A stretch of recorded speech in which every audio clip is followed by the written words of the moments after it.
Hello and welcome to another video by Rick Miracle. Me, in my series Freemasonry and Satanism. I have a new book to look at, which should be a very interesting conversation.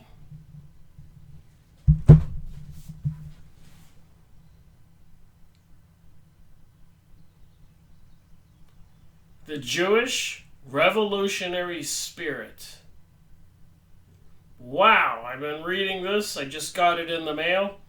Amazingly, I went to the E. Michael Jones website and they did the shipping in 2 days. It's about $50 for this book, plus shipping. Well, it includes shipping. But what a book! Big, thick book. 1,100 pages. Amazing. I recommend anybody who wants to know something about history get this book. Thought I'd read from a couple pages and throw in my own 2 cents. As you can see, I've been reading it and taking some notes. You'd think at this point in my education that I just wouldn't be so surprised. The evidence is out there about WTH. What the heck is going on? What is with the New Age, New World Order, globalism, intentional destruction of Christianity, transgenderism, homosexuality, legalizing it, normalizing it, pansexuality, sex with men and women, anything? What will bestiality be next? Apparently, robot sex is available, becoming something people talk about. Humanism is under siege, apparently. Doesn't surprise me with genetically modified foods. Maybe they're going to have genetically modified humans, which is part of eugenics, which was part of the communist. Very crazy stuff. I've got some interesting books I've been getting in the mail.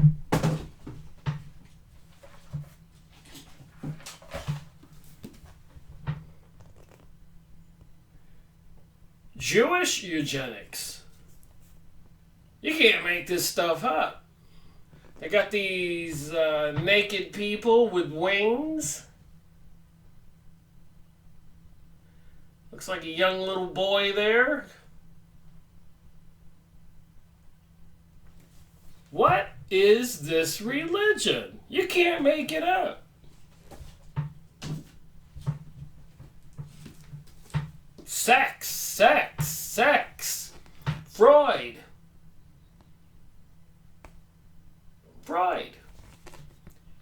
His dream and sex theories. Repressed desires. The stuff of dreams. The superego sexualized. Personality and all the other daring theories of the great Sigmund Freud, analyzed for you by a prominent American psychologist, Joseph Jastrow. So Freud was Jewish. Crazy Karl Marx. I got this book in the mail. Got a lot of the books to look at. Wage, labor, and capital. Value, price, and profit.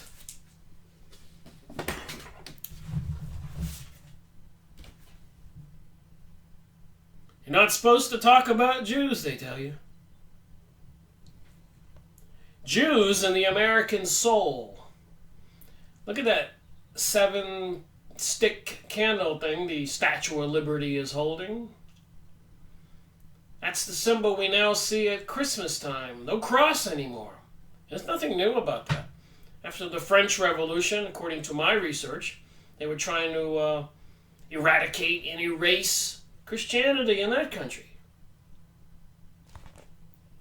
Advanced uncorrected reading copy. Human Nature in the 20th Century. So much to read. I've been making some very interesting discoveries, so I can share them in this video. So I'm just going to read a little bit from this book, The Jewish Revolutionary Spirit. Page 326, 1100 pages plus. Get this book if you like what I'm going to be saying. In the 5 years of Mary's reign, that would be the Queen Mary of England, 300 Englishmen died at the hands of the Inquisition. John Foxe, F-O-X-E, in exile in Switzerland, termed Mary's victims martyrs. Protestant historians have expressed doubts about their piety. The real truth about these martyrs, according to the Protestant historian Colbert, is that they were generally a set of most wicked wretches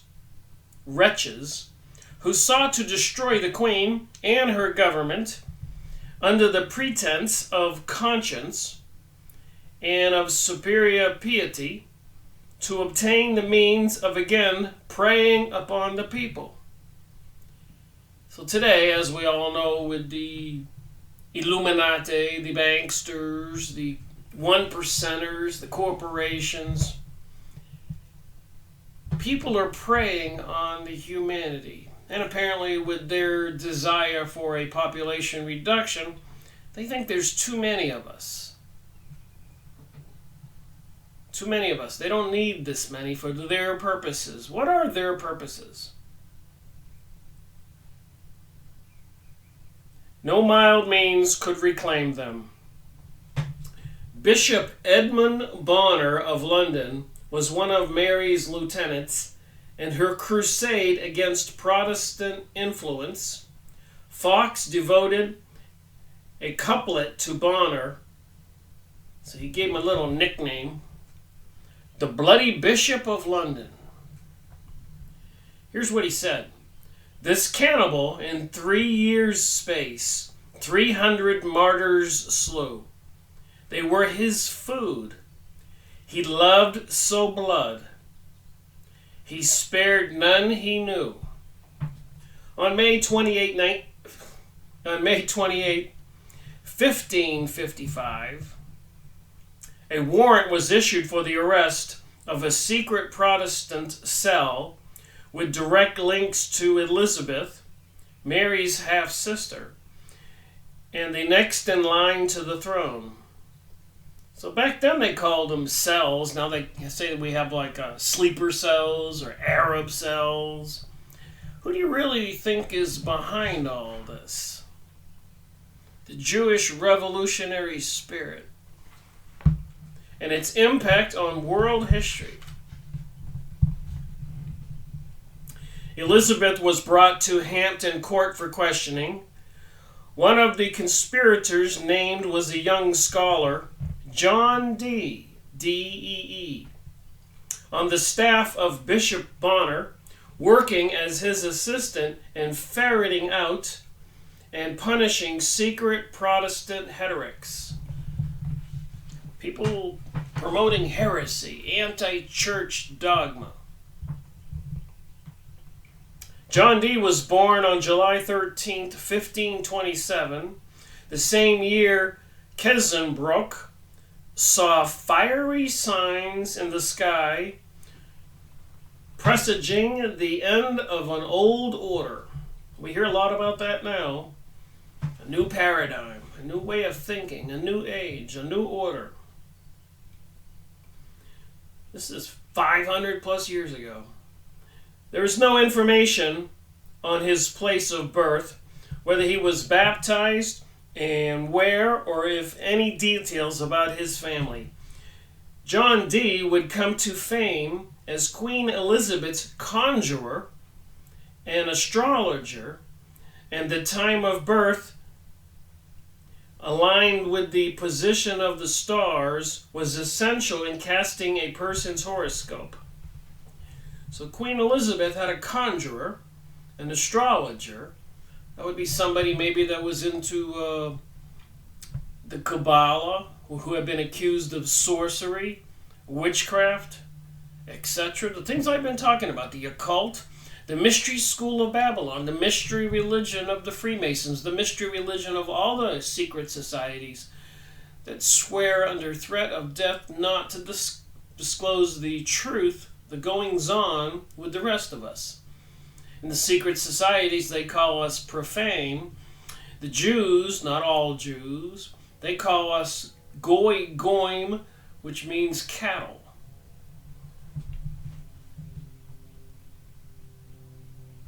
In those dark times, the 17th century historian John Aubrey wrote, astrologer, mathematician, conjurer were accounted the same things.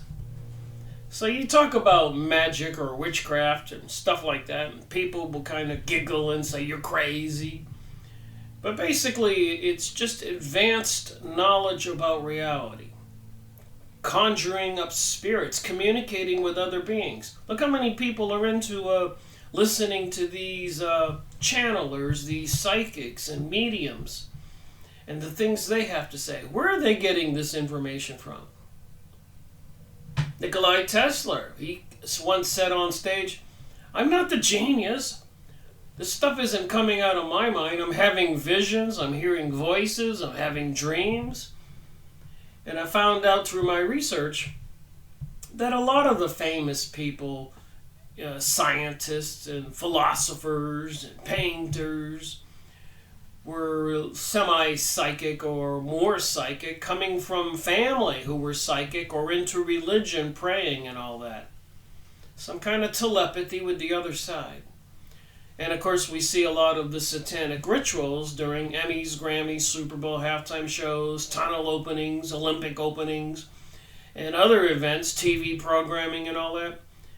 What is the formula for this hocus pocus, abracadabra magic? With the technologies today and reverse speech, I'm beginning to pick up on this. I was listening to Jeff Rentz, and he was talking to some expert on reverse speech, and he had a theory that it occurred to me just might be what it is. So when people sing those songs and you play them backwards and you hear these devilish words and stuff like that, apparently when a person is possessed, this other being, entity, can speak while they're speaking. So when you reverse what they're saying, you can hear this other being what it's saying. Just like if you take the word love and you hold it up to a mirror and see it's spelled backwards, it's supposed to be something satanic when they write things backwards. So sometimes when you see some word written backwards and you want to say, what does that mean? You just hold a mirror up and read it and you can see it. It's part of the occult. Everything backwards. And end times, whatever's up supposed to be down and whatever's right supposed to be wrong. So it's just interesting to find these words in this stuff I'm going to be reading here. Dee grew up in England under the shadow of Henry VIII's divorce and the country's looming break with Rome during the 1600s. Francis Yates called him the characteristic philosopher of his age. More than Tyndale's translation of the Bible, Dee is responsible for turning England into the Judaizing, I guess making it Jewish, nation par excellence. Dee created the philosophy that allowed England's new rulers to integrate their lust for gain, the philosophy that allowed England's new rulers to integrate their lust for gain, their Judaizing, their imperialism, and their penchant for magic into a more or less coherent whole. His enemies accused him of casting spells. He did a horoscope of the royal wedding between Mary and Philip, and informants later claimed that, in casting that horoscope, Dee had endeavored, by enchantments, to destroy Queen Mary. He was using magic. It's like Stephen Greer of Serious Disclosure, the UFO Disclosure Project. He gets groups together and they go to the parks or beaches and they do incantations, chanting. And apparently, spiritual beings, they call them aliens, appear. Isn't this stuff interesting? His role ranged from casting horoscopes to assigning propitious dates for momentous occasions. For example, Elizabeth's coronation, to advising on matters of geographical and political. Just like 9/11 was a unusual date for that event. They have purposes. By the time of his death in 1608, the tide of reaction was running against him. But by then he had left an indelible mark on what would become the world's premier Protestant empire and foremost promoter of revolution. Well, in my research, the foremost promoter of revolutions, like the French Revolution, were involving the Jewish revolutionaries who controlled the Freemasons, and apparently the controlling arm was the wealthy bankster Illuminati with these people into this mystery school. So when I read this, I scratched my head and say, where do the Protestants fit in with those people? And it does. While a student at Cambridge in 1546, Dee put on a performance at Astrophanes' play Peace. So they have a play called Peace, during which a mechanical scarab beetle leaped off the stage in flight to the palace of Zeus. So have you ever seen Indiana Jones movie and those scarabs there in the desert and the ruins that climb up people's legs and get under their skin and goes into their brain and the person goes crazy, screaming and dying? So when I saw a scarab beetle leaped off the stage in flight to the palace of Zeus during a play with this magician, Dee was playing Peace. No one could explain how Dee accomplished this. You suppose he was a magician? What is a magician? What is witchcraft? Do we have anything to worry about what's going on in the world today? Who are gray aliens, reptilians?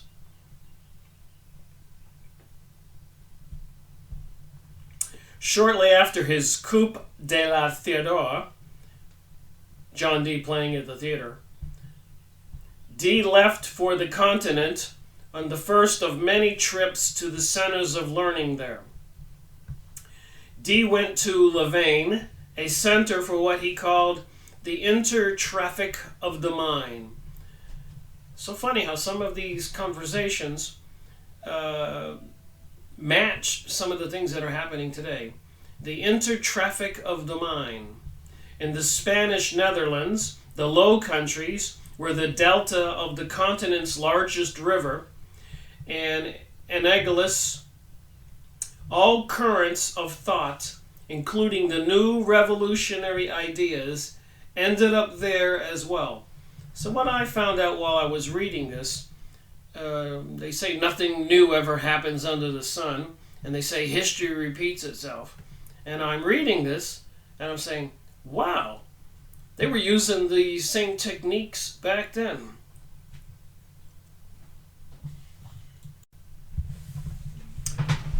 Moving on here, page 327. Anabaptists had gravitated toward the Low Countries after expulsion from Thuringia and West Pella, and with them flowed the ideas of radical Protestantism. So I looked up Anabaptists, and apparently they believe that you don't have to be baptized at birth. Now I wonder today, are the Anabaptists winning the battle between believing in God and Jesus? How many people are having their babies baptized? With them flowed the ideas of radical Protestantism, along with the Renaissance science from Italy, navigational discoveries from Portugal, and Kabbalah in the millennialist redaction that tried to make sense of the expulsion of the Jews from Spain. So back then, 500, 600 years ago, the Jews were expelled from Spain.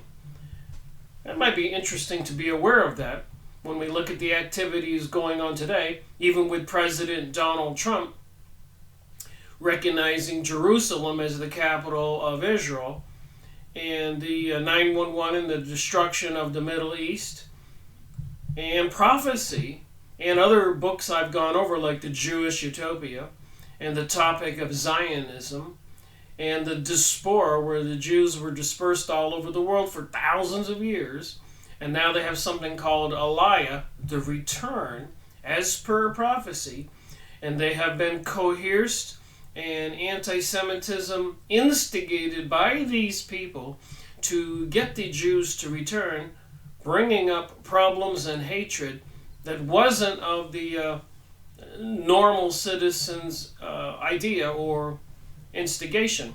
Insiders were doing it according to my research. Even in World War II and World War I, problems were being created even from Russia or Iraq, so that it would be uncomfortable for them to stay there and to do their pilgrimage to start and recapture their kingdoms. Louvain was a home to all of these ideas, and G imbibed deeply. So I had to look up the word imbibed. Apparently it is like to soak up something, to learn more about it. Just like people study the New Age, they are imbibing in it to learn about it. Or yoga or meditation.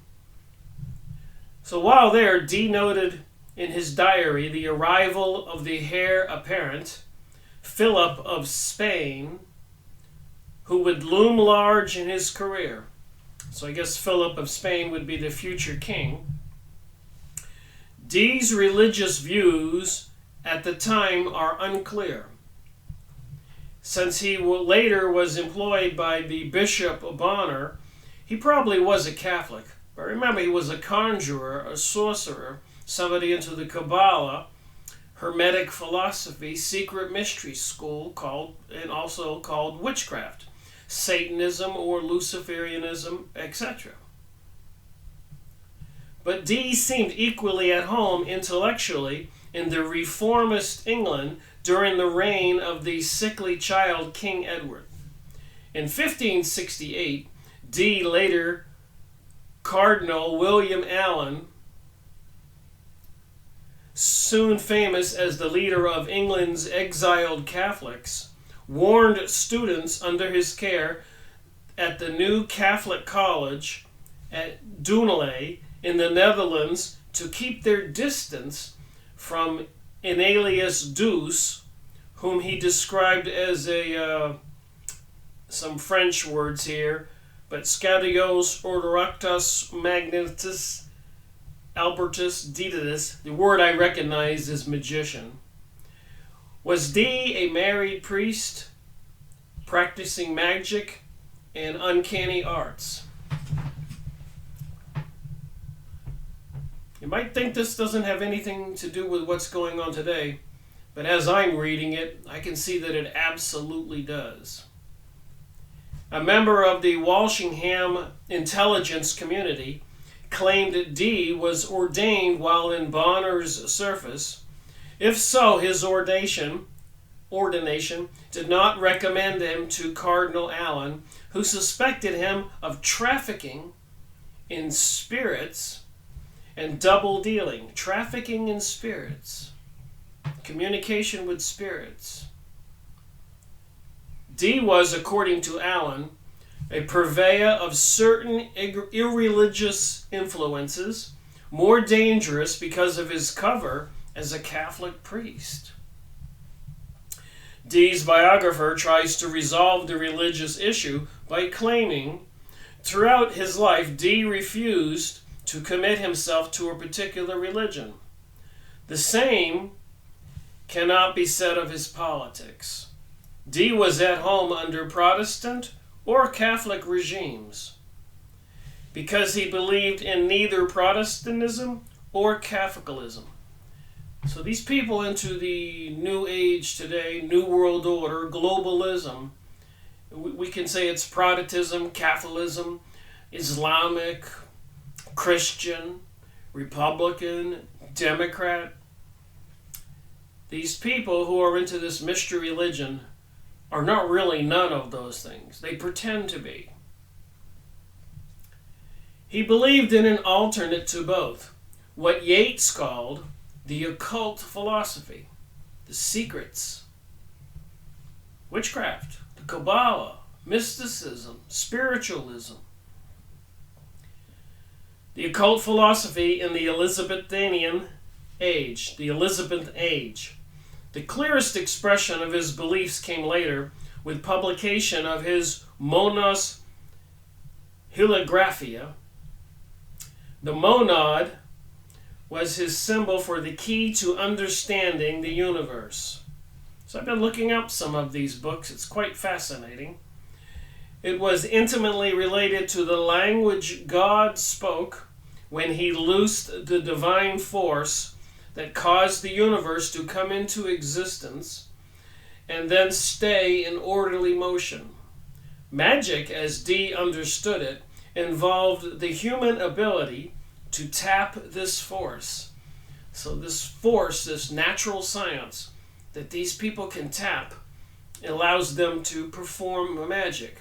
Now think about CERN, the collider, and some of those weirdness and strangeness going on there, notwithstanding the fact that the goddess Shiva, goddess of destruction, is out front of CERN. Go look it up. Or the logo seems like it's 666, the mark of the beast.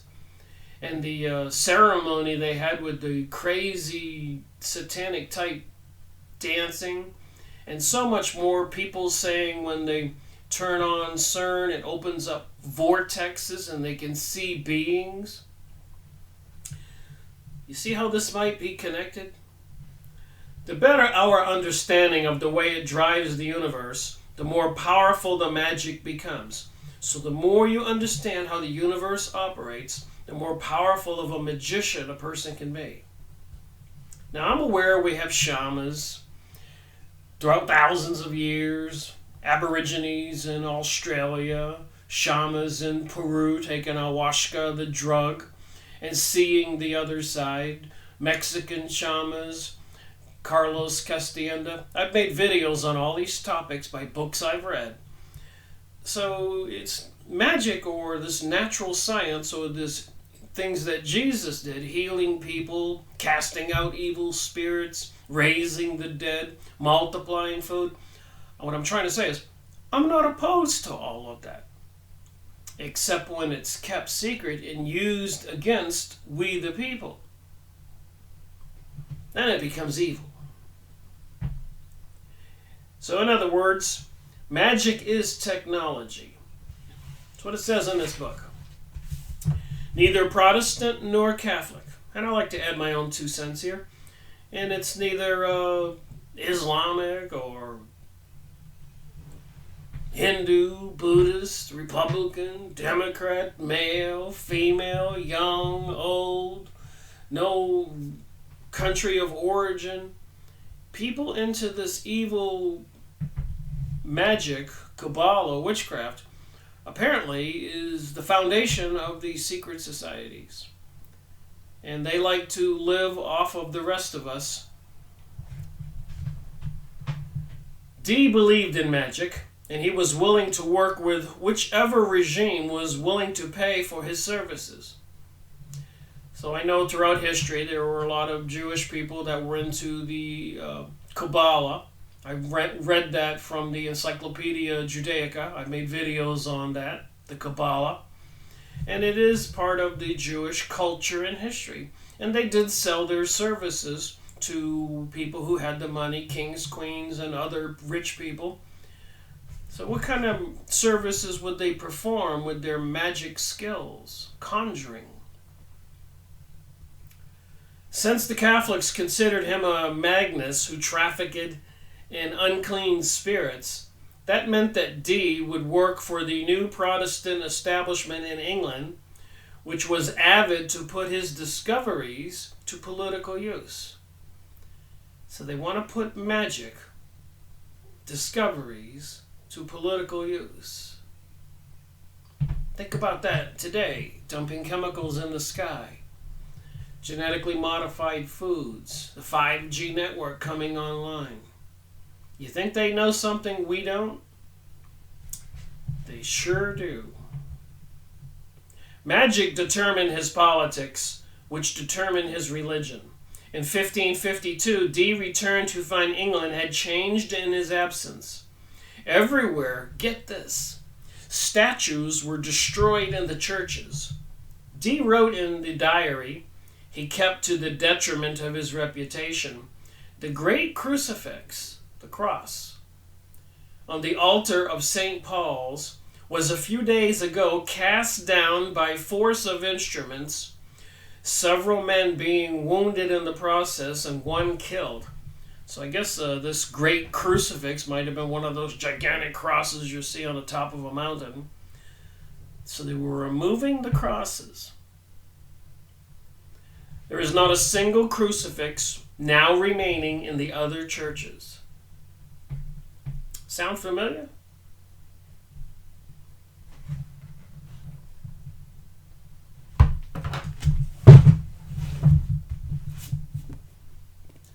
Statue of Liberty holding the 7 candlestick. Jews in the American soul. And the stuff I'm reading here takes the Jews' involvement throughout history.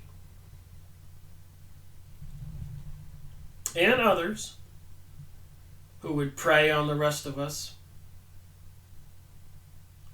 Seeking some explanation, Dee sought out John Check, his former colleague at Cambridge. Check introduced Dee to his son-in-law, William Cecil, who, in collaboration with Queen Elizabeth, who knighted him as Lord Burghley, would become an architect in the anti-Catholic revolution during the latter part of the 16th century. So that was the latter part of the 1500s. So I learned something here that's quite interesting. The people behind the scenes, you can say they're predominantly Jewish, but you can say Jewish is significantly shows its presence. But in the Reformed Protestantism, anti-Catholicism, the Jews were behind the scenes and very active. And when the tide turned, here's what I learned. And the later popes got together at a Council of Trent and hashed out the problems why the church, the Catholic Church, was sinking. And they decided to clean house, like Donald Trump was supposed to do, President Donald Trump. And they got rid of 400 elite bishops and priests and other people who were pretty much criminal or perverted. And they did manage to turn the tide with the help of the Jesuits. And I made a video on a book about the Jesuits. But apparently they were behind the scenes crypto Jewish people.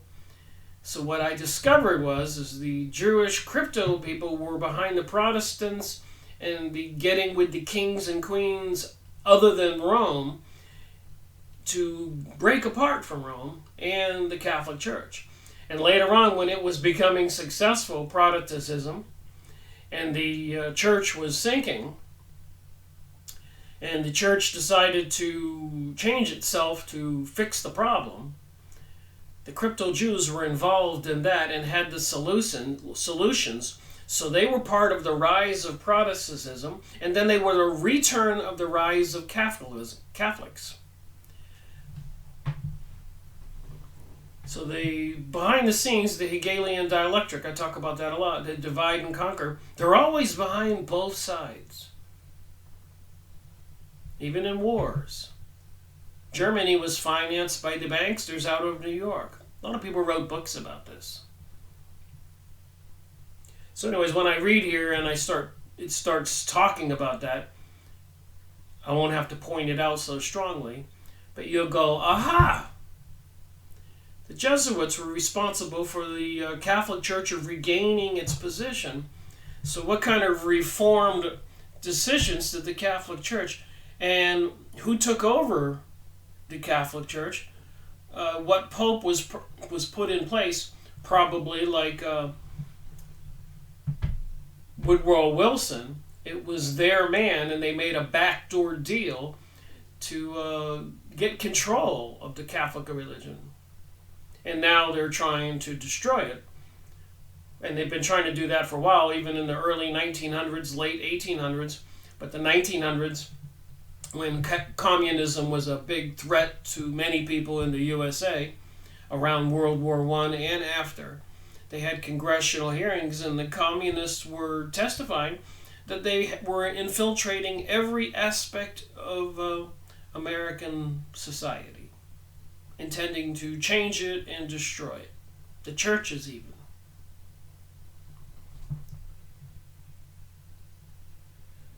So William Cecil, who in collaboration with Queen Elizabeth, who knighted him as Lord Burghley, would become an architect of the anti-Catholic revolution during the latter part of the 16th century. Burghley presented Dee to the court of Edward in 1552, and under his auspices, Dee joined the household of the Nuremberg later that year. When Mary died in 1558, Cecil probably rescued Dee from his exposed and precarious position as inquisitor. A lot of us have heard about the Inquisition, where they were burning people at the stake and lopping off their heads. Quite a vicious affair. What was behind that? Because it was through Cecil that Dee had become an inquisitor. So this sorcerer, this magician, became the inquisitor who was having people burned at the stake. Once Mary died, anyone associated with her regime was in jeopardy. Most certainly someone like John Dee, Bloody Bonner's chaplain. Fox's account of Bonner's persecution bears that out. In the first edition of Acts and Monuments, Dee's involvement in the persecution is documented in detail. His name then disappears from the 1576 edition, although his words do not. Everything Dee said as inquisitor is still in the book, but as Worley put it, every occurrence of his name, more than 10, had been deleted and substituted with anonymous label of doctor.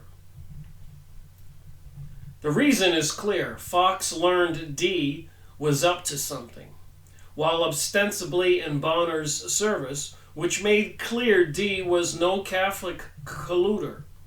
Dee was a double agent. Claiming to be a Catholic in Bonner's service, Dee was really working for Cecil and Elizabeth, and a cell identified in the arrest warrant in May 1555. Dee landed on his feet because he was working secretly for the new regime all along. In contemporary parlance, Dee was an intelligencer. Dee was a seeker of hidden knowledge, philosophical, scientific, as well as political. As proof of his standing with the new regime, Dee chose the date of the Queen's coronation, which set after consulting the stars and the time of her birth. Okay, you got another chapter here, or highlighted in this chapter. 2 Emperor Charles V and the Hidden Jews. That's what it says here. On the bottom.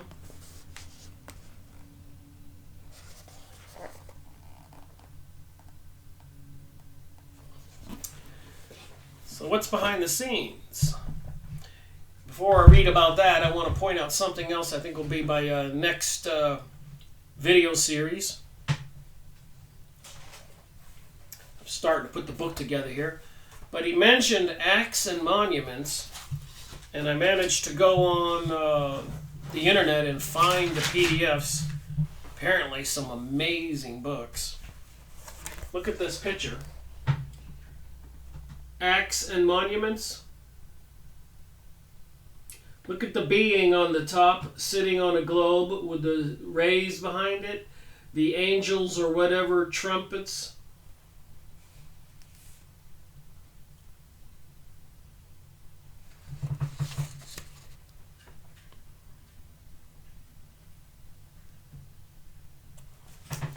So I've been reading this. Quite amazing. The year is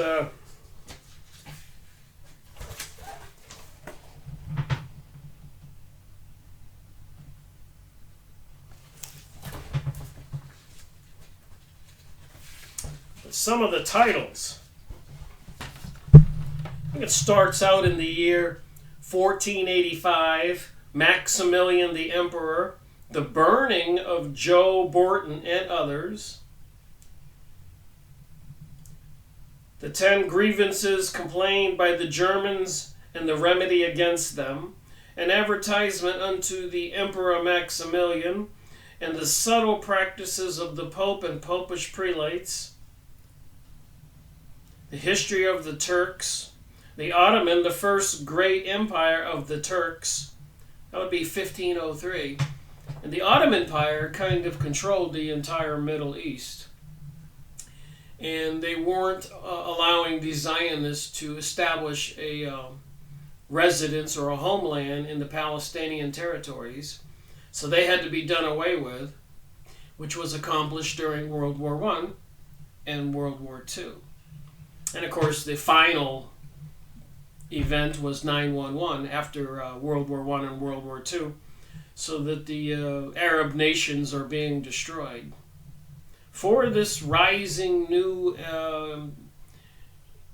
Greater Israel, if you go look up Yahoo image site and look up Greater Israel, as prophesied from the Iraqian Euphrates River to the Egyptian Nile, a huge territory. So you just have to wonder what's planned for the world when the King Solomon's temple gets rebuilt. And they do manage to create some kind of cataclysmic event, declare martial law, or have World War III, do some nuclear explosions. I don't know. They have lots of choices. But what's this history have to do it?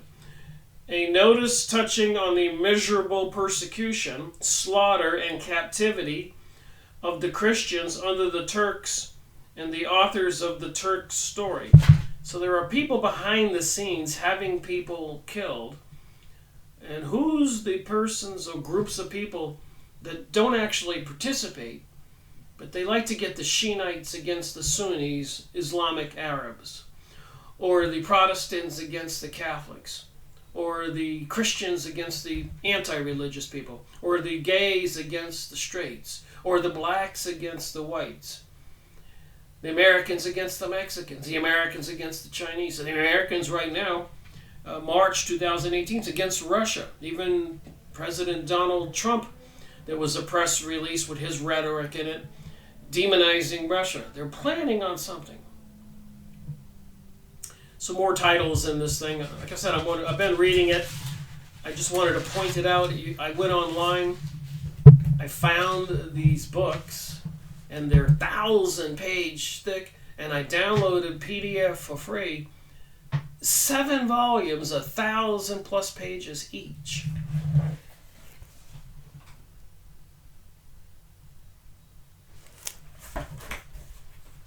like a domino effect. You know, I start reading this book after watching a video or two, and this guy, E. Michael Jones, has got a new book out I can't get my hands on. It's like hundreds of dollars.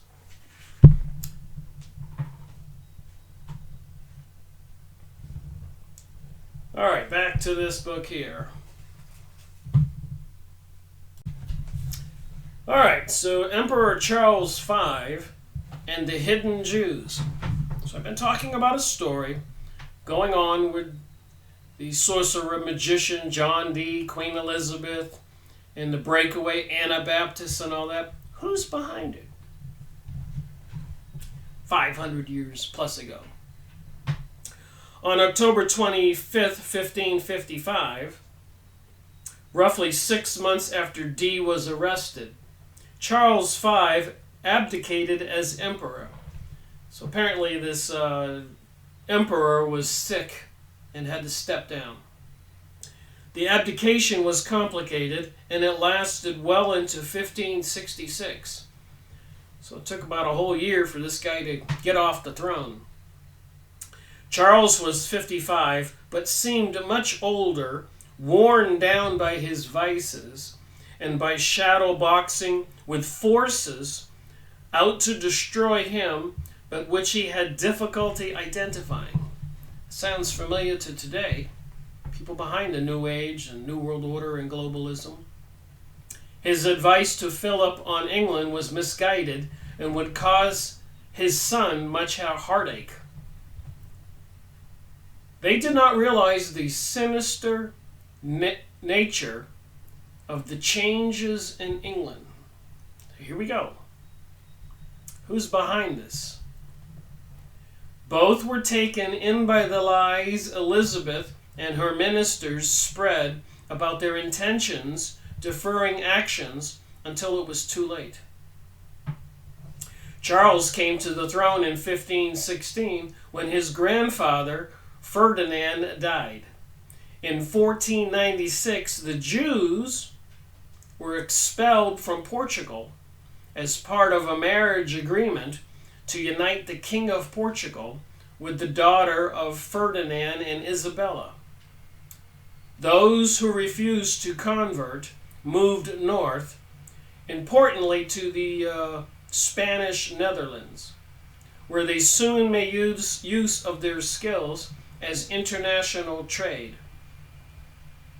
So the Jews were exiled from Portugal, moved to the Spanish Netherlands, and started another empire with their skills at international trade. As early as 1512, large numbers of Sephardic Jews settled in Antwerp, whose citizens, Nader says, perceived the financial advantage of admitting these well-connected merchants. So a lot of that kind of stuff going on now in the world, you think? The politics behind it, pitting China against the U.S., pitting the U.S. now against Russia. Even in the press releases, I've seen that there's some leaders of the British Empire, England, bad-mouthing Russia. Is somebody trying to bring about an event, which probably is rhetorical? Most of us are aware that is just the case. They're preparing for it. FEMA camps, Jade Helm 15, and so much more. Microchipping children these days for the last few years. I remember having lunch with a couple friends of mine in Melbourne, Florida, and I had discovered that they were microchipping children in Texas and California. And I mentioned it to my two female friends, and one of the females said, "Wait a minute, what's wrong with that? My husband, who's a member of the veterans, what do you call that group? We're Foreign Affairs, Veterans of Foreign Wars. Their offering free injection of microchips into people's children here in Florida. So she knew all about it. Veterans of Foreign Affairs. I forget what the name of it is. That lodge where veterans go to.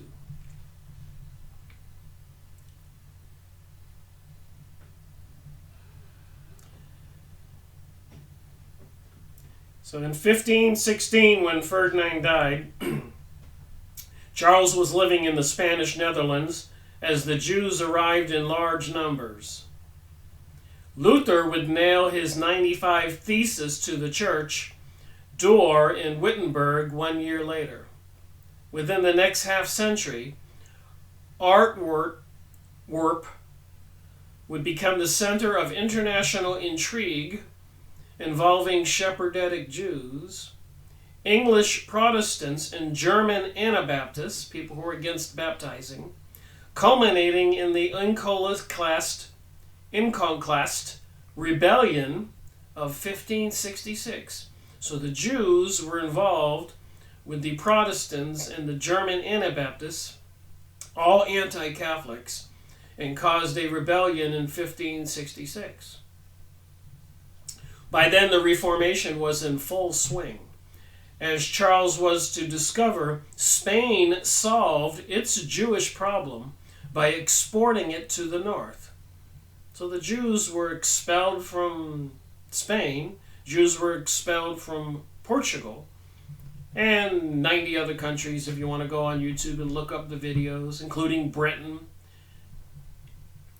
One of the tenets of the Black Legend is that Spain went into decline following the expulsion of Jews.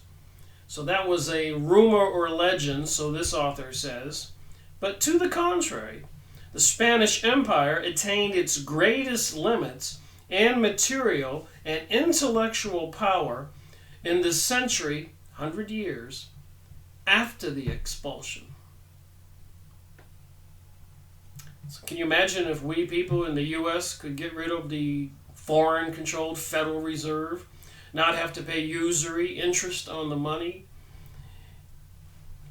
So if we owe, like they say, 17 trillion, or it's probably really, because when you include interest, it's 40 or 50 trillion, maybe 80 trillion. And we have to pay interest on that money, which is a huge portion of the gross national product, the income tax base here in America. It's sucking this country dry. And the intention apparently is to take it down, the USA. As Prime Minister Benjamin Netanyahu said in Fink's Bar. Go look up what he said.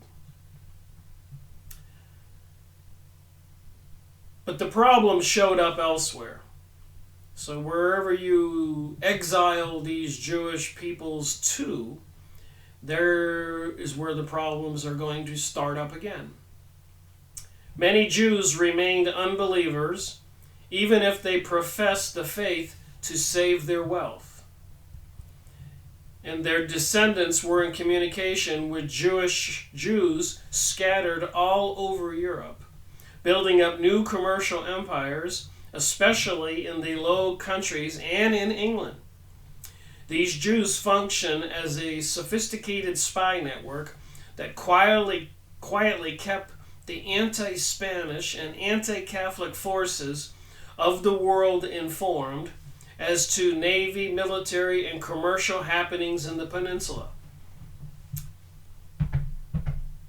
Sound familiar? The espionage going on now?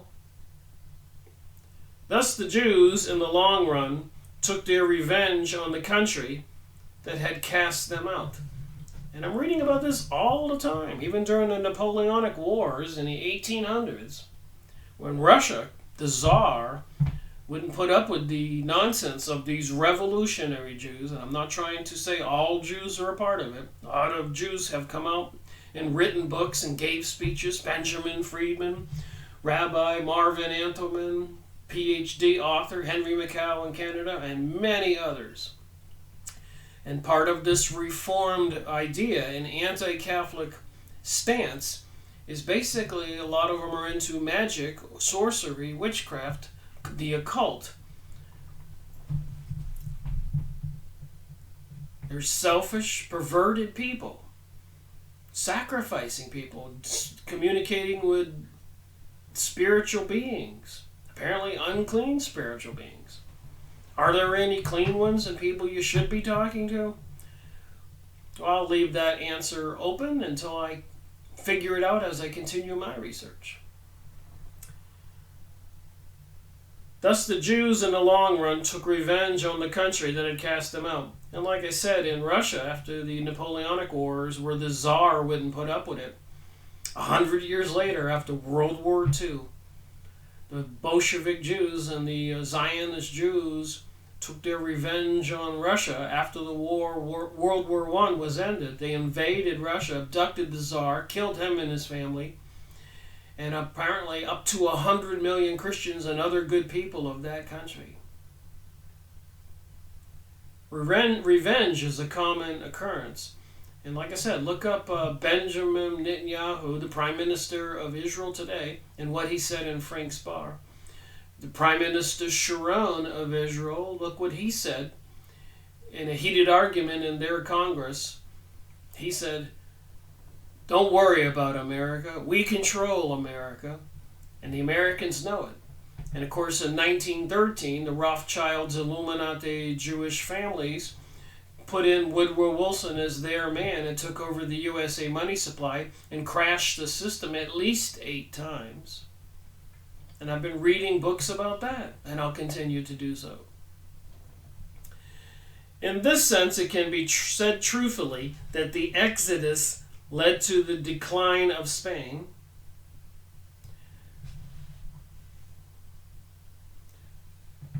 So I guess in the end, where they took revenge, that would have, in the end, Spain would have suffered. They might have economically boomed for 100 years, but apparently revenge is coming sooner than later by these people that are revolutionary minded.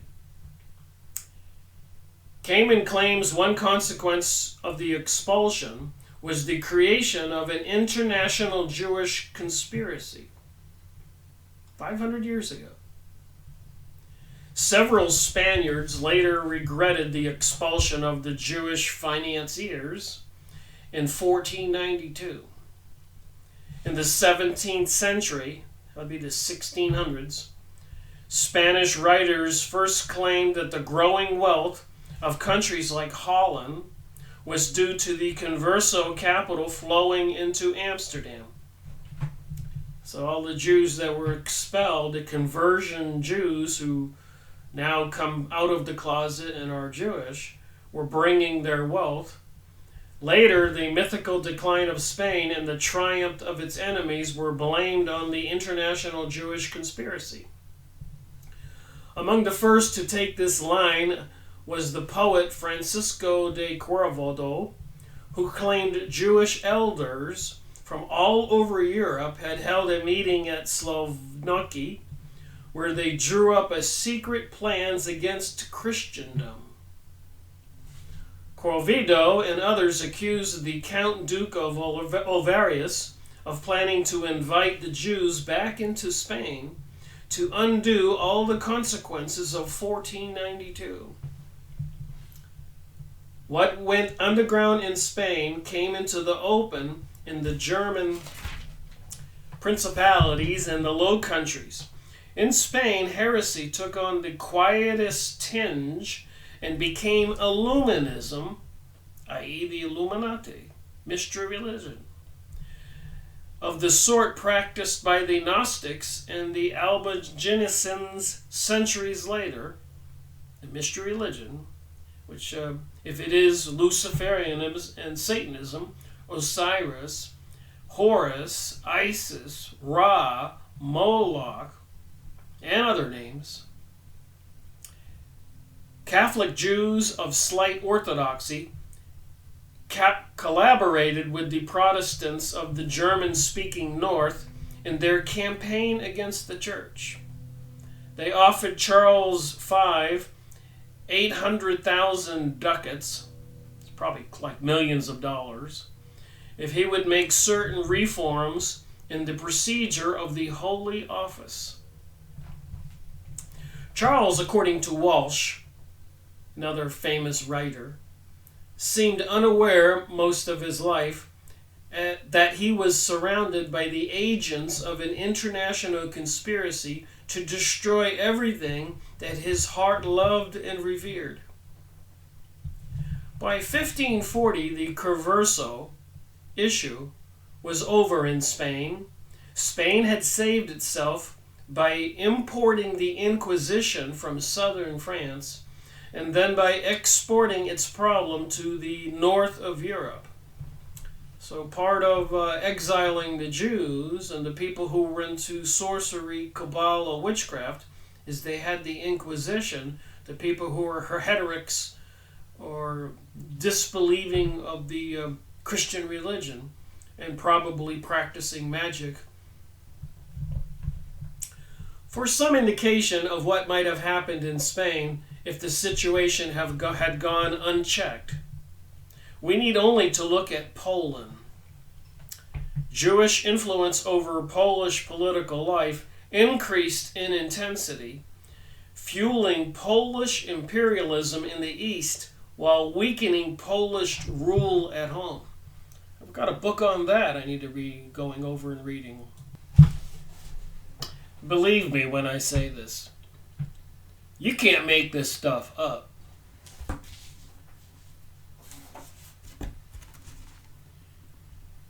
Jews in Poland, a documentary history. You can't make this up. So the Jews were causing so many problems in Portugal and Spain. They were exiled and banished. Even, I've been reading, they were exiled from Rome in the Bible, my previous video, from Britain. And one of the places where they landed was in Poland.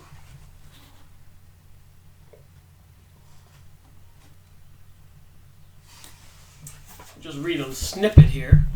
Gotta read this book and make a few videos. It's too much to believe.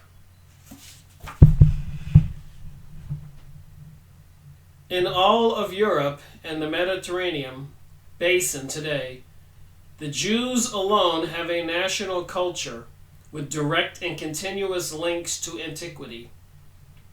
Their extraordinary history began in the Middle East on the borderlands of Asia and Africa. Expelled from Judea, that's what Israel was called originally, the Kingdom of Judea,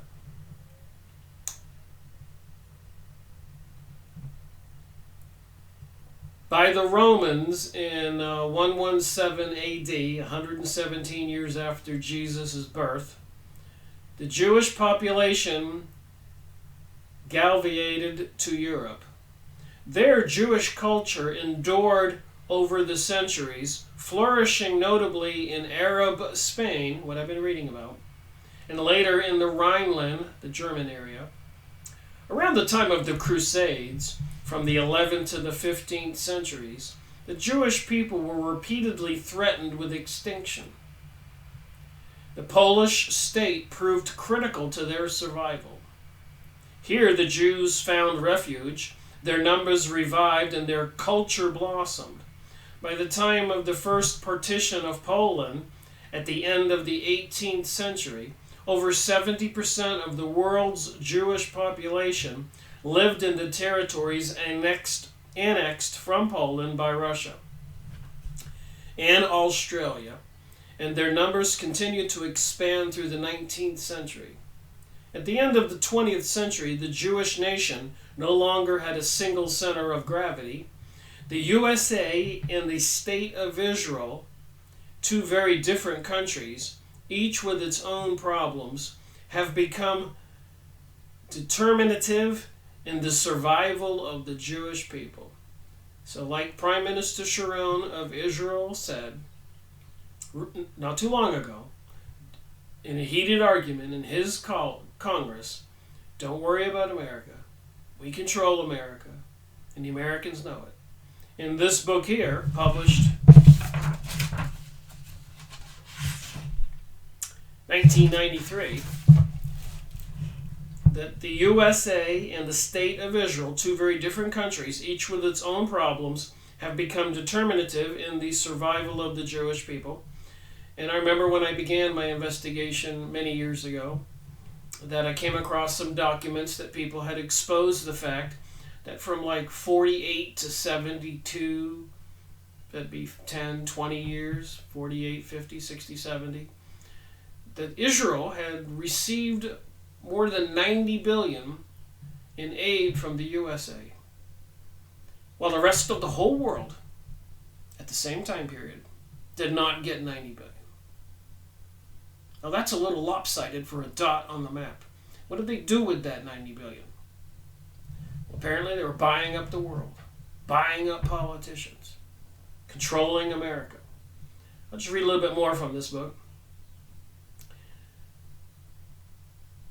The descendants of those who came from Poland's historic lands constitute the most important element of the Jewish population in both America and Israel today.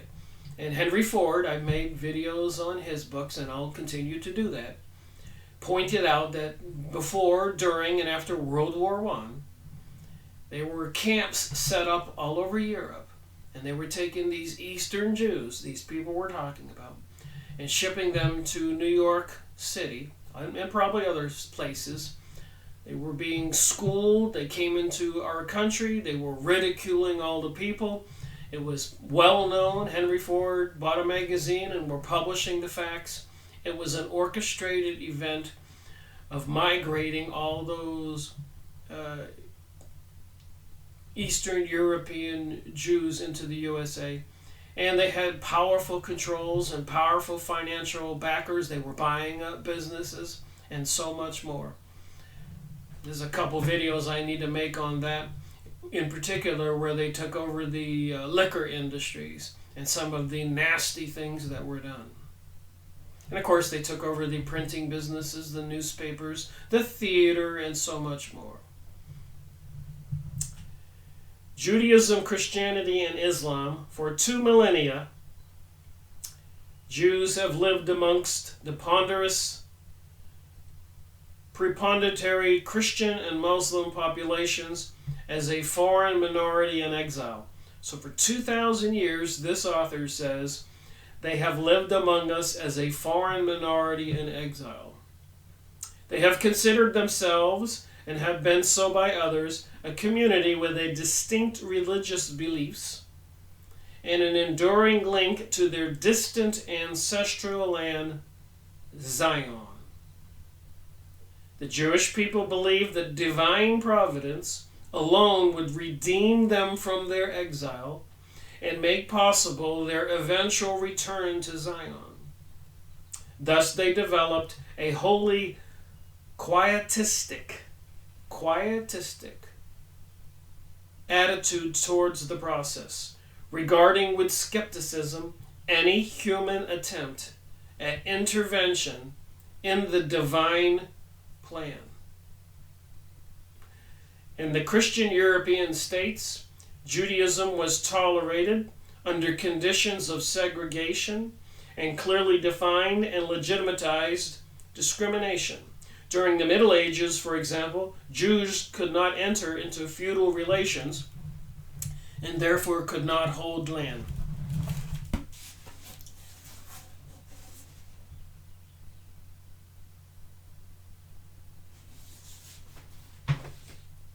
And so much more.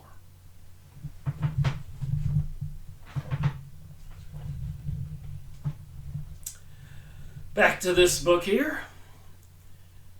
The Jewish Revolutionary Spirit. I'm not trying to do an audiobook. I'm reading from a couple pages.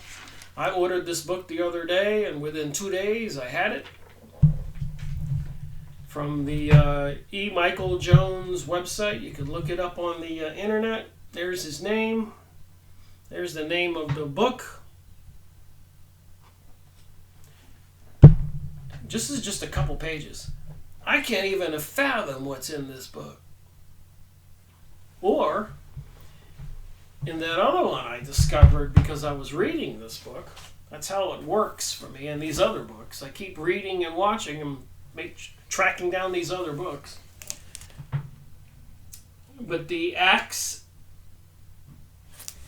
and monuments for hundreds of years of these activities involving these peoples and their activities and kings and queens and the destruction against we the people. Unbelievable. Unbelievable.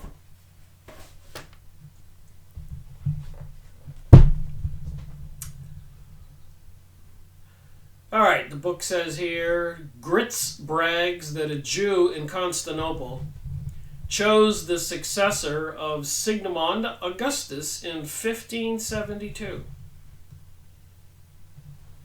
So they chose the leader. They brag about these things. Polish laws codified Jewish hegemony over large areas of Polish cultural life. Hegemony. Since disobedience to the predations of the Jewish tax farmers was a capital crime in Poland, animosity against the Jews was widespread but severely repressed. The explosion of violence was all but certain.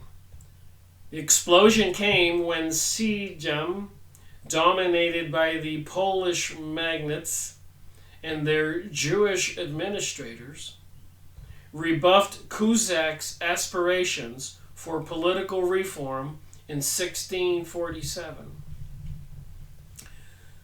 So they had a dominance place in Poland. Cultural drift in Poland led to the explosion of the sort of inquisition prevented in Spain. As a result, the Polish Republic went into terminal decline, expiring 147 years later. So they're saying, as I was reading this book, that when these people take over your country, it gets destroyed. And again, look up what Prime Minister Benjamin Netanyahu says about America and Fink's Bar. Or Prime Minister Sharon said about controlling America. And so much more. Benjamin Friedman's famous speech. And many of my videos. I've got 450 plus videos, 600 hours, 200 books behind me, and counting. Continuing on. The Jewish settlements in the newly Protestant regions of the north drew Marranos like a magnet. So Marranos, little bug here, Marranos were Jews who were forced to convert to Christianity, but they really didn't.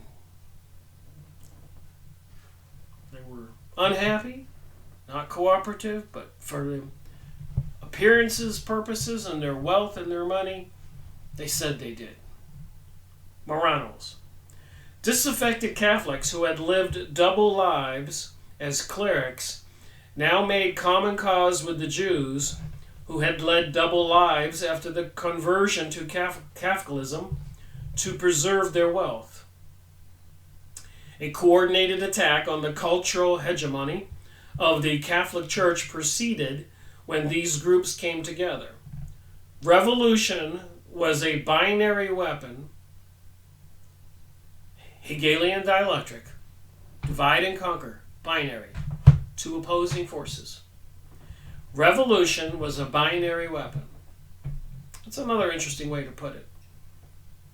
Republicans, Democrats, gays, straights, blacks, whites, people instigate these things. Anti-Semitism, so they can get the Jews to move back to Israel, as prophesized, part of this globalism, New World Order, New Age. And they plan on being the utopian masters to the people that are left alive after the depopulation event. So it seems. Revolution was a binary weapon, page 330 in this book, a Protestant-Jewish alliance from its inception. Remember earlier when I kind of explained, because I knew we would be getting here. So the Jews were behind the Protestants who were opposing the Catholics. The Jews, as Newman shows, promoted every reform movement in Europe. Promoted every reform movement in Europe. And what do we have going on today in the U.S. and Europe and the world? Anti-religion, anti-Christian, transgender, pansexual, even trying to lower the age of child consent for sex. Pansexuality, sex with anything. They're very intellectual in their ability to mess with our minds. They're experts at that. They know how to do it. The Jews, as Newman shows, promoted every reform movement in Europe, from the Hussites to the Anabaptists, to weaken the hegemony, I guess the power of the Catholic Church, reasoning that the enemy of their enemy was their friend. In places like Antwerp and Amsterdam, the Jews put their wealth and their considerable expertise in finance and publishing at the disposal of the Dutch Calvinists. So their skills at finance and publishing. And their princely protectors to wage cultural warfare against the Catholic Church. Just like what was testified in the communist hearings in the 1920s. And Spain, its defender. Liberation from the stress of the double life was intoxicating, and the intensity of the intoxication demonstrates the stress it exerted on those troubled souls. So I guess it's quite intoxicating to be involved in revolutionary activities. And they've managed to cause so many. And even the 911, when they had those Jewish Mossad intelligence men on top of a building in New Jersey, videoing the 911 event and jumping up and down and high-fiving and celebrating.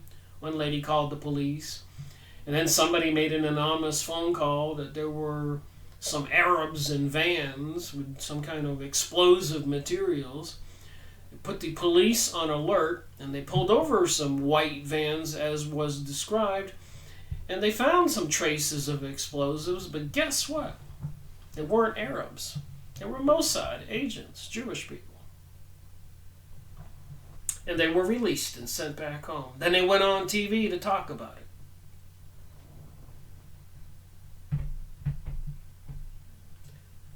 What book review I made? Number 12, 911, Synthetic Terror, Webster Tarpley, and so many more. I've got many more books on 911. So much to do, so little time. An orgy of gluttony, drunkenness, and lasciviousness followed this liberation of the northern man from the trummels of Roman culture. So these revolutionaries, it sounds familiar. We're causing society to forget all kinds of decency, family values. TV programming we experience today, schools showing videos of homosexuality to children. You can't make this stuff up. In the wake of this reformation, the Venetian ambassador reported, among the Germans, overeating was considered a virtue.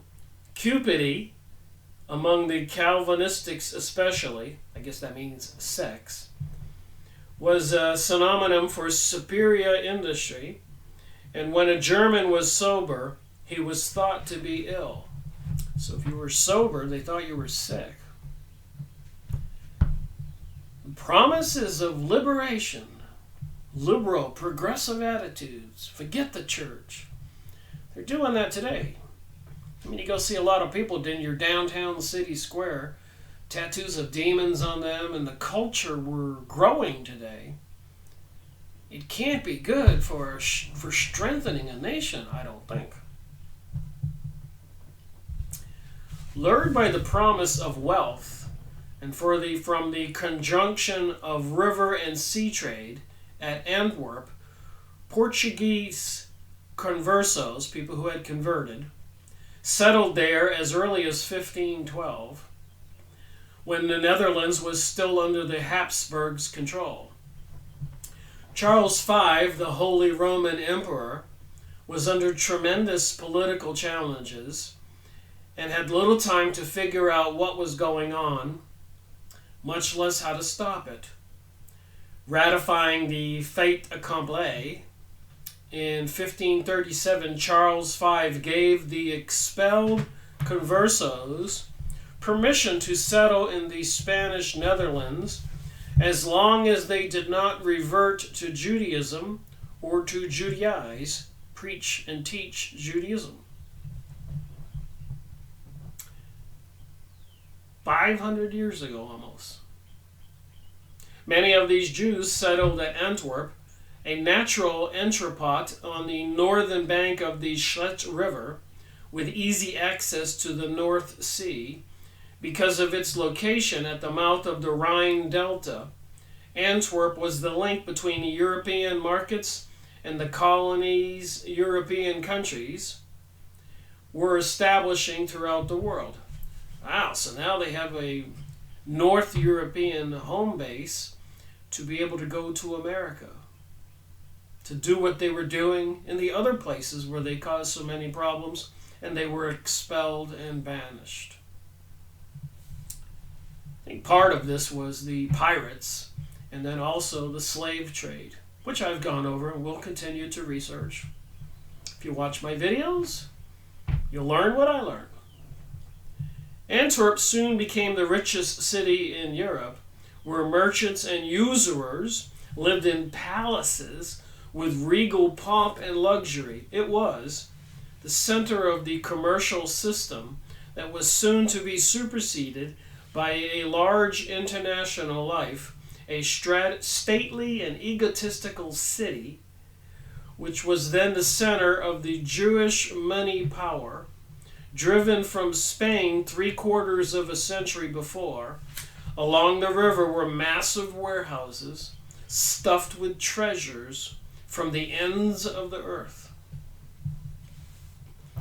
Antwerp became the center for trade in the East India spices and the Brazilian sugar, and the agents for these firms were almost without exception Portuguese conversos, so Jewish ex-Portuguese citizens.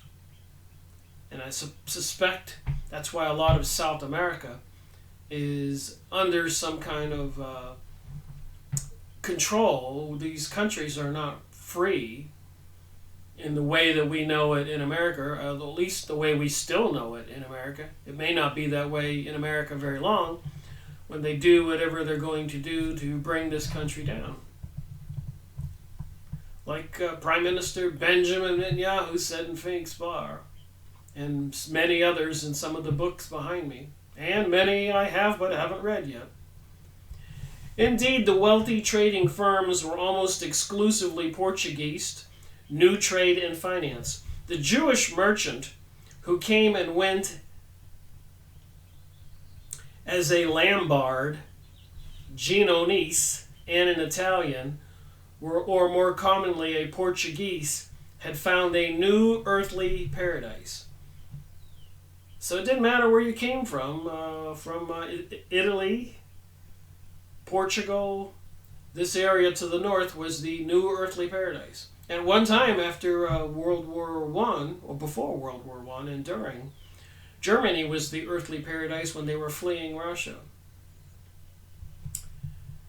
So the Jews' newfound freedom allowed him to reestablish the Jewish commercial supremacy of the Middle Ages. Because of the expulsion of the Jews from Spain, Antwerp became the center of the large mercantile network that included Jewish communities in Lyons, Ferrara, Rome, Turin, Venice, and Ancona, and extended to Ragusa, Salonicco, Constantinople, and to the south of Suez and Cairo in Egypt.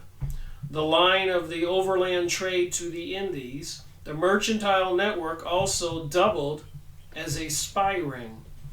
So think about the USA today with all these huge marts and depots for construction supplies or merchandise, huge stores that hire people at low wages. They've put a lot of the middle class America out of business. Who owns these huge corporate entities? The marts and the depots. You don't think there's a plan. The Jews who controlled the spice trade reinvested their profits in the new printing trade, which they quickly used for cultural subversion. Wow, 500 years ago.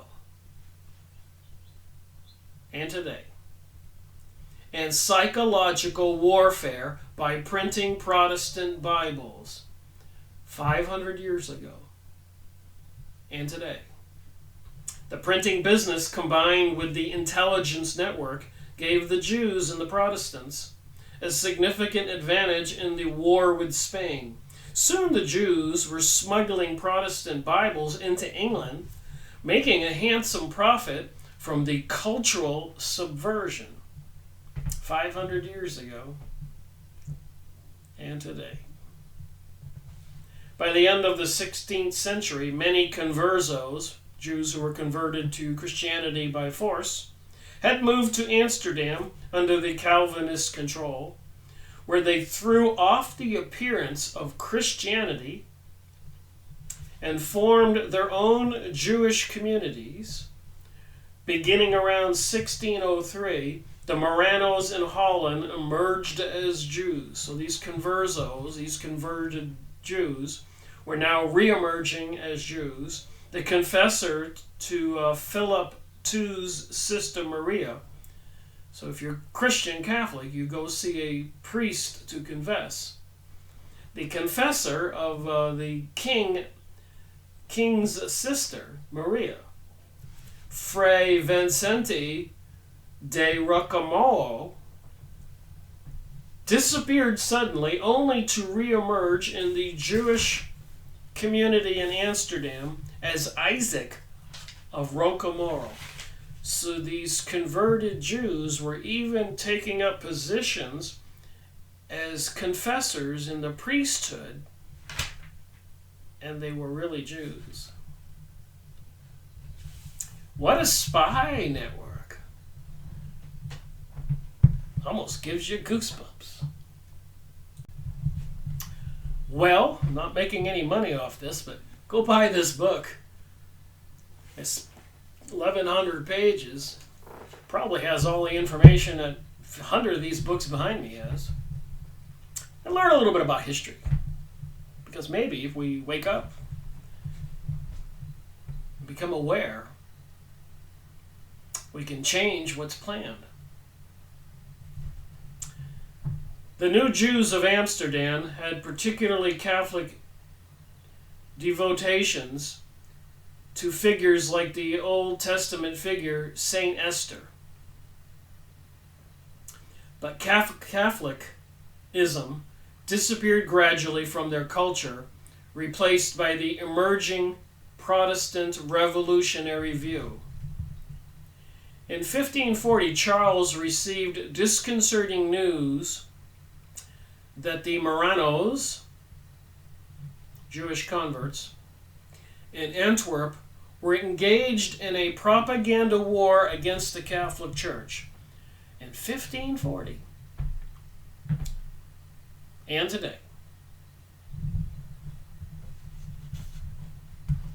The Marranos had a disconcerting affinity for Protestantism, and unlike Luther, kept that affinity a secret in times of danger. Charles was surrounded by men, including clergy, who had secretly gone over to the other side. Secret Jews wound themselves into the confidence of Charles and his very family, sapped the foundations of the faith he loved under the cover of some of the new fashionable opinions. New fashionable opinions. I remember in 2008 when I was driving up the coast from Florida to Maine, listening to the radio at the middle of the night. It took me a couple days to drive. I would hear these talk radio shows. And the consensus was that gay marriage laws would never pass. The majority of the population was against it. But I knew, because I remembered what they had done in Florida with the lottery when it lost. I remember some guys on the radio saying and laughing, "It's only about education. We'll educate and propaganda, and eventually the polls will slightly increase and increase and increase, and finally, Florida got the lottery." Same thing with gay marriage when 2008, 2007. The people on the radio said, "No way, people just are not for it." But then we had movies like Brokeback Mountain and billboards and stories and press releases about little boys or little girls and parents, and the propaganda just goes and goes and goes, and finally the Supreme Court said that states can't ban gay marriage, and that night gigantic rainbow colors were on bridges and Capitol buildings all across the nation, probably the world, in celebration by these people that I'm talking about. For the cultural change, like it says right here, secret Jews wound themselves into the confidence of Charles and his very family, sapped the foundation of the faith he loved under the cover of some new fashionable opinions from the north. The new Jewish communities at various strategic points in Europe were quietly building up a greater empires of economic and political strength to oppose and to plague him and his successors. 500 years ago. 2 years later, the Austrian branch of the Habsburg family banished all Jews from Bohemia after they were discovered passing military intelligence to the Turks. Like I said, they're always on both sides. The Jewish refugees then moved to Poland and Turkey. In 1545, Charles learned that Marranos from Spain and Portugal were involved in the secret arms shipments to Turkey for use against Christians.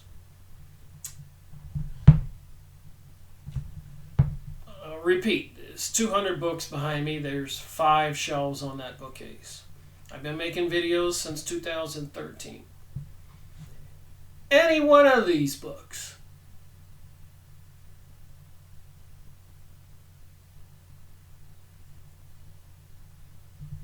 confirm what's going on in this book. All these videos that I made should make people get goosebumps if they were to actually read it and wake up. I will admit half of these are people trying to get the truth out. The other half are people trying to feed the reformed, revolutionary, new age, occultic line. Anti-God, anti-family value, anti-Christian. So when you read it, they're insightful too. And they say things, bad things about Christians and God and all that.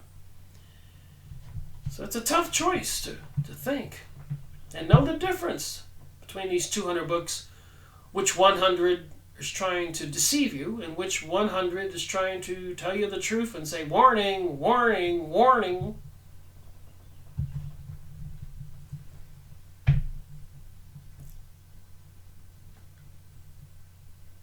So, 2 years later, the Austrian branch of the Habsburg family banished all the Jews from Bohemia after they were discovered passing military intelligence to the Turks.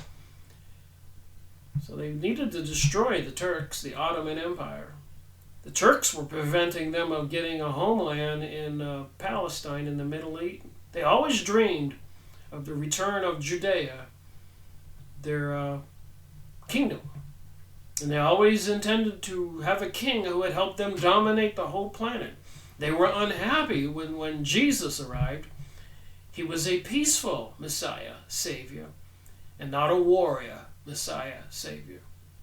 They were expecting a warrior Messiah, Savior, to help them build their world kingdom. The Jewish refugees then moved to Poland and Turkey. In 1545, Charles learned the Marinos from Spain and Portugal were involved in secret arms shipments to Turkey to use against Christians. 4 years later, Charles expelled the Marranos from Antwerp. Many Jews remained as Catholics. Think about who's the senators and representatives and presidents of the USA. And Fritz Springmeier, in his book, Bloodlines of the Illuminati, did his homework and said most of those people are related. Look at their last names, how families continued to be in these high political office. Jews who take on Christian names are called crypto-Jews. And apparently they're dominant in our society. And there's all that craziness about genetics and family history and everybody getting their blood samples. Somebody's trying to sort this out. And I suspect it's not we, the people, that are trying to sort it out. Whenever they bring us this new age, new world order, dominance, utopia, certain peoples, not them, but the rest of us, will be slaves, the ones that are not purged, killed with the population reduction. So it seems. Many Jews remained as Catholics, while others became Protestants, migrated to England, where they continued in the ongoing insurgency in Iraq. When people tried to rise up and feed their family, they were called insurgents. Continue ongoing insurgency against Spain and the Catholic Church. Sandoval found in Jews a perennial racially based inclination toward ingratitude and subversion. So Sandoval found in Jews a perennial racial based inclination towards ingratitude and subversion. So is it a DNA issue? According to the Rosicrucians, the Adam and Eve had a son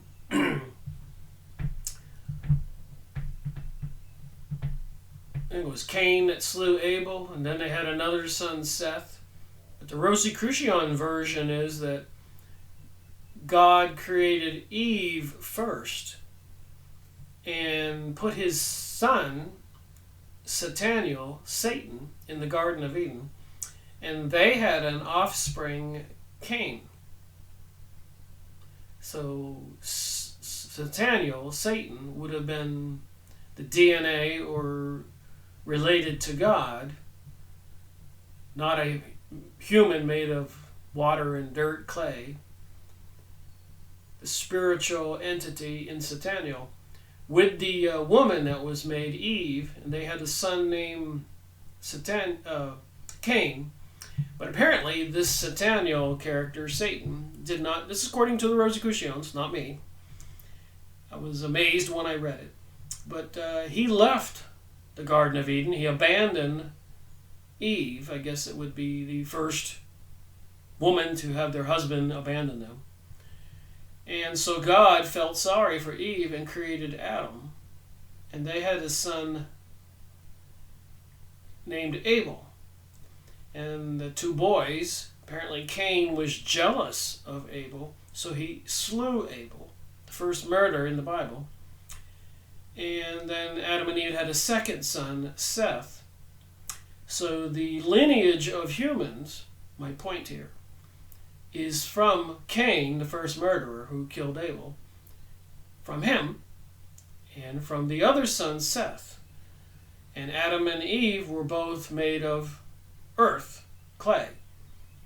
But Cain was half human and half other entity from God's world, fallen angel world.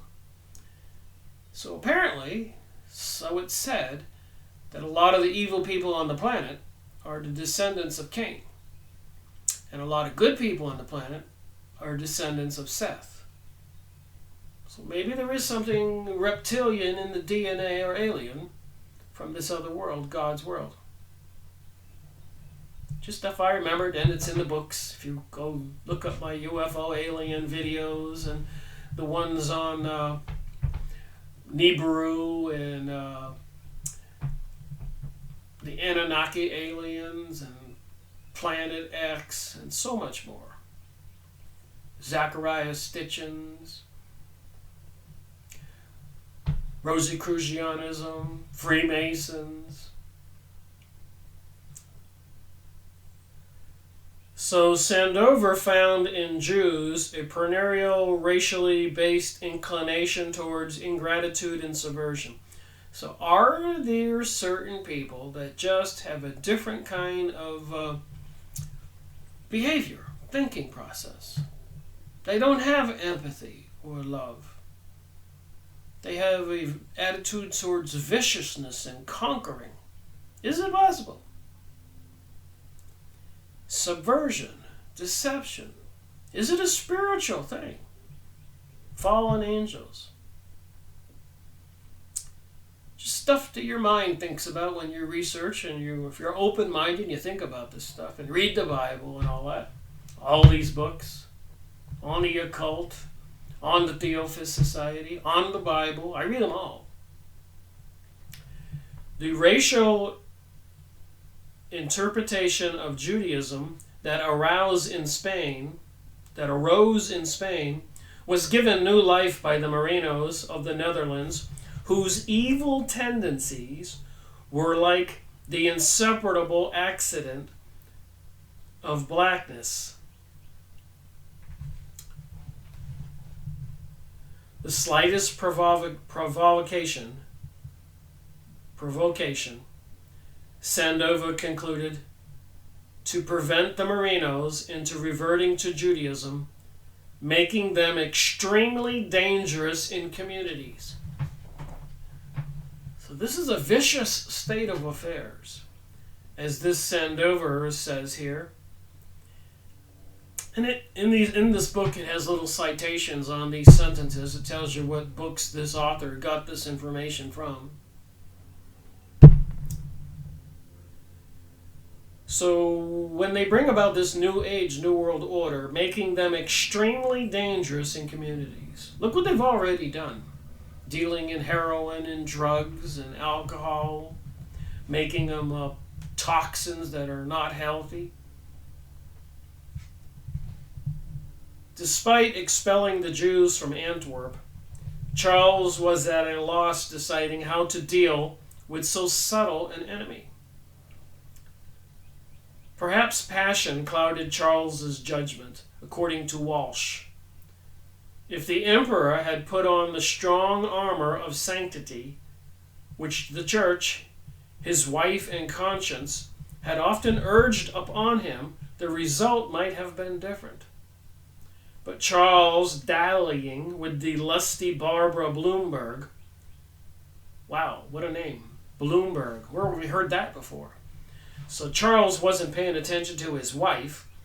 He had this lusty Barbara Bloomberg, and he had fits of gout and spurts of gluttony, were no match for the Jews. Charles also failed to deal with the Protestants effectively. One of his greatest regrets as he lay dying was that he did not execute Luther as a heretic and traitor during the Diets of Worms. That the damage done by the Protestant revolt during his reign was limited was not due to his ineffectual efforts to stop it, but the internal fragmentation and dissension in the movement. So a lot of people who were under the emperor were deceiving him and part of the movement. Writing in 1564, the year Calvin died, 18 years after Luther's death, an English Catholic apologist described tongue-in-cheek the many alternatives to Catholicism. So the many alternatives to being a Catholic. I guess he's just making a little funny, so he thinks here. Now, so ye be a Papist? Now, so ye be no Papist. So you don't want to be a Catholic. Ye may be a Sacramentarian, an Anabaptist, or a Lutheran. Or ye may be a civil, or a zealous, or disorder Lutheran, among all which ye may choose what sort of each branch ye list to be, whether ye allow 2 sacraments with the zealous Lutheranians, 3 with the Lipsians, or 4 with the Wittenbergs, whether ye be an Osadrian, or a half-Osadrian, or an anti-Sadrian, whether a close Anabaptist or open Anabaptist, a new Pelagian or Magian. So I guess he's saying that there's so many choices if people didn't want to be a Catholic back then. This goes on and on and on. The half-humorous irony bespoke of the confidence of the Catholic Church in the wake of the Council at Trent. It derived nothing from the befuddlement of the emperor, grown old before his time and too worn out by his vices to carry on the task God had ordained him to do. Nevertheless, the year of Charles's abduction saw a dramatic reversal in the fortune of Catholicism. Philip II, his son, would never bear the title emperor, but as the King of Spain, he carried on the struggle for the Catholic faith that his father should have fought. His name being synonymous with the Counter-Reformation, especially its militant application. Beyond that, the papacy went through rebirth, revitalization, and the likes of which had not happened before.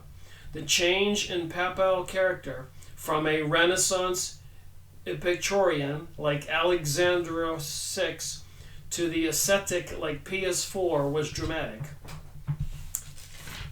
So now it was time to change the Catholic Church.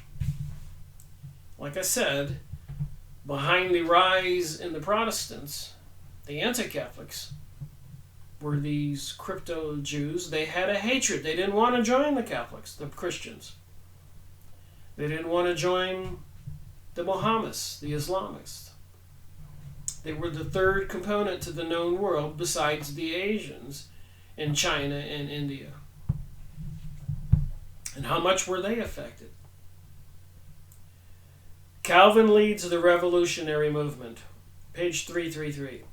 In August 1559, Pius IV was elected pope. He reconvened the Council of Trent, reassembling the church's bishops to answer the challenges of the reformers and provide a program of reform. So apparently, finally, some leaders of the Catholic Church were deciding to reform it so people wouldn't leave it. Because what do people mostly want? We people. We want just a normal, happy life. To go about our business, get a job, have a wife, have some kids, and live fairly. Most people don't aspire to be popes and kings and queens and aristocrats and barons, princesses and princes and all that. But there are certain people who do. They have a vicious appetite for it. Go read watch my videos on the book, The Jewish Utopia, by the intelligence officer Robert Williams, series 67. 3 2-hour videos. So they were trying to resolve the Protestant split with the Germanies for the formula. I'm skipping some material here to finish this video. There is a point I want to make before I end this video. December 4th, 1563, the church tied up over 17 years of loose ends, providing successive church leaders with a blueprint that would be remarkably successful in reversing much of the damage wrought over the past half century. So the Catholic Church decided to fix itself. By the time the council was over, simony, pluritus, non-resident ignorance, and racketeering were no longer synonymous with the church administration. Pius IV took a knife to his own household, firing 400 hanger-oners in what O'Connell termed radical surgery. And we need radical surgery in the world right now. Everybody knows that. Representatives, senators, presidents. How ridiculous was it with the two choices, the casino owner, President Donald Trump, or the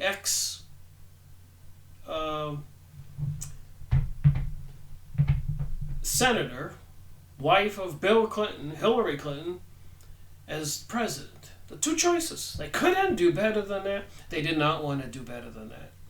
It was perfect choices for what they were planning. Just like the choice before with Barack Obama, who came out of nowhere. And the presidents before him. And the Bushes. George Bush Sr., the father of George Bush Jr., he broke out in tears on one press release that Jeb Bush wasn't going to be president because so many people hated the Bushes. George Bush Jr. Who do they think they are? They think that they're royal bloodlines, is what it seems like. They have an attitude, like this book said. So the church turned around. How did it turn around?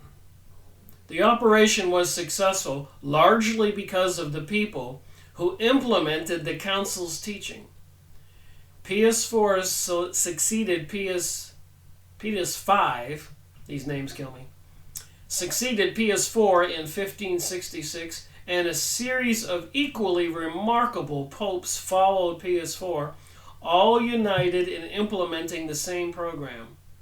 Ignatius of Loyola, one of the church's great original geniuses, died in 1556, 1 year into Paul IV's reign.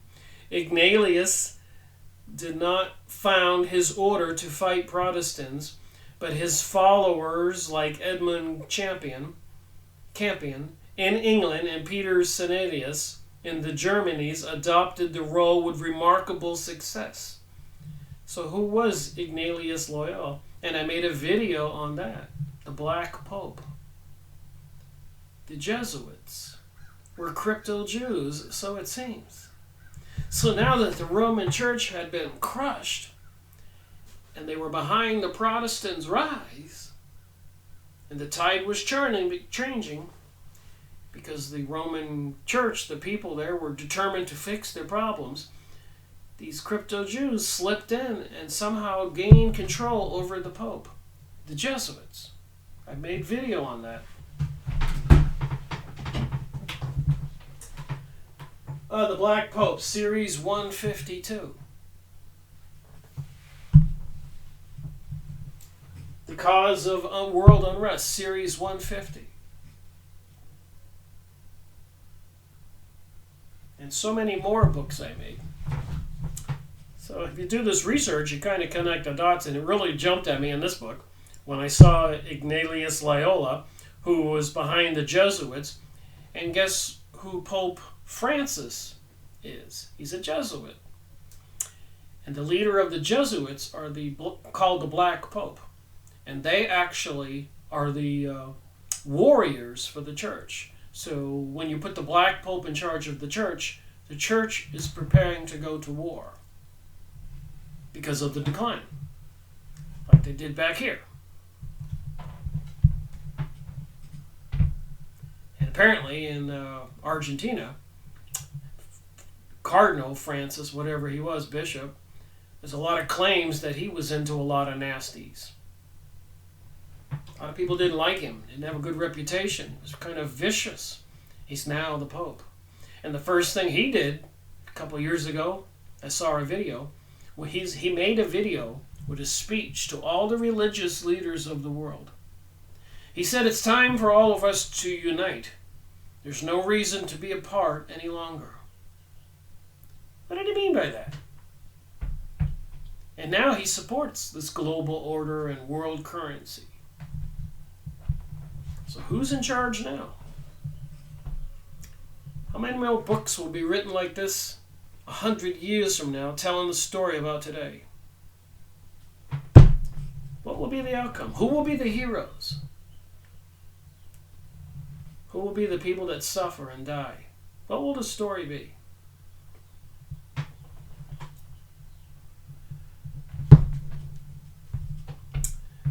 So once equilibrium was reestablished in Europe, the Jesuits turned to the colonies of Spain and France in the New World, where their zeal was crowned with similar success.